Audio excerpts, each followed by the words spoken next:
Today is August 15th, 2025, and I'm back with another segment of 5-Minute Politics. Let's go.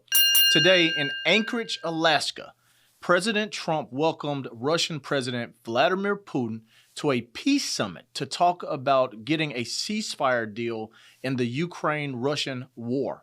Well, the peace summit that actually ended with no peace deal has concluded.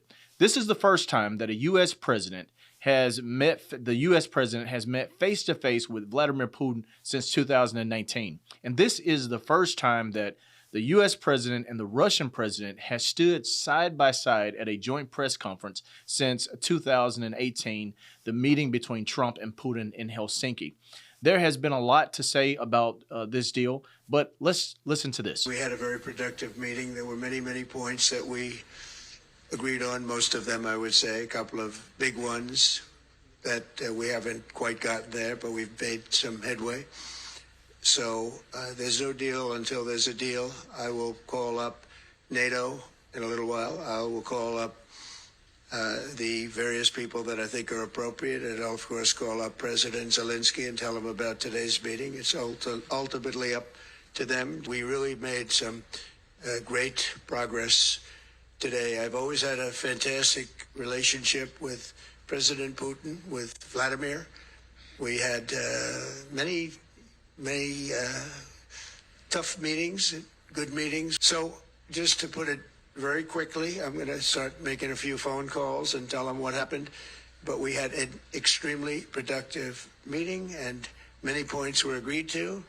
There are just a very few that are left. Some are not that significant. One is probably the most significant, but we have a very good chance of getting there. We didn't get there, but we have a very good chance of getting there. In Washington, D.C., where the president has deployed the National Guard and hundreds of federal law enforcement agencies, the contention between the local Metro Washington, D.C. government and the federal government is beginning to heat up. Dangerous because they're not trained here. They're not accountable here.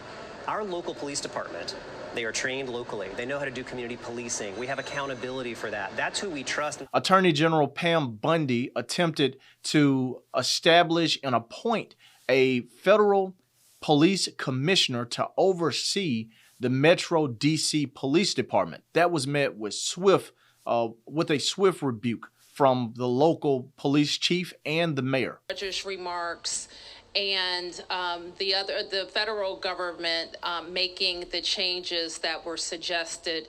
One day after the Trump administration attempted to box out D.C.'s police chief and temporarily replace her with Trump political appointee Terry Cole, the head of the DEA, the D.C. government sued, a judge intervened, and the administration agreed to pull back. But it doesn't stop there. The district attorney for Washington, D.C. has filed a legal challenge, challenging the home rule authority that the president has used to invoke federalization of the Metro Police Department. The redistricting battle continues. California Governor Gavin Newsom held a press conference yesterday and called for a special session in California to help counter the special session for redistricting that has been called in Texas.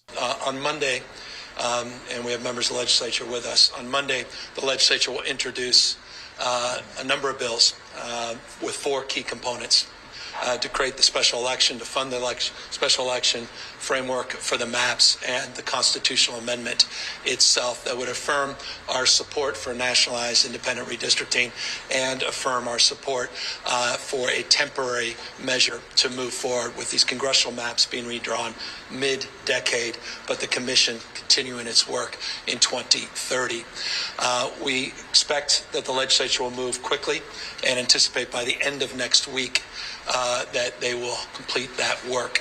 The maps will present themselves for the next few days. We anticipate these maps will completely neuter and neutralize what is happening in Texas. The Texas State Senate has passed the maps and it's on to the House. But that special session has wrapped and the governor will need to call a new special session in order for this fight to continue in Texas. On to immigration. Sanctuary cities. The Department of Justice and the Attorney General are fighting cities all across the country who they deem as sanctuary cities. Attorney General Pam Bondi is threatening to strip federal funding from cities that they consider a sanctuary for immigrants. That's it for your 5-minute politics. Make sure you like, subscribe, and share the episode. And until next time, I'm out.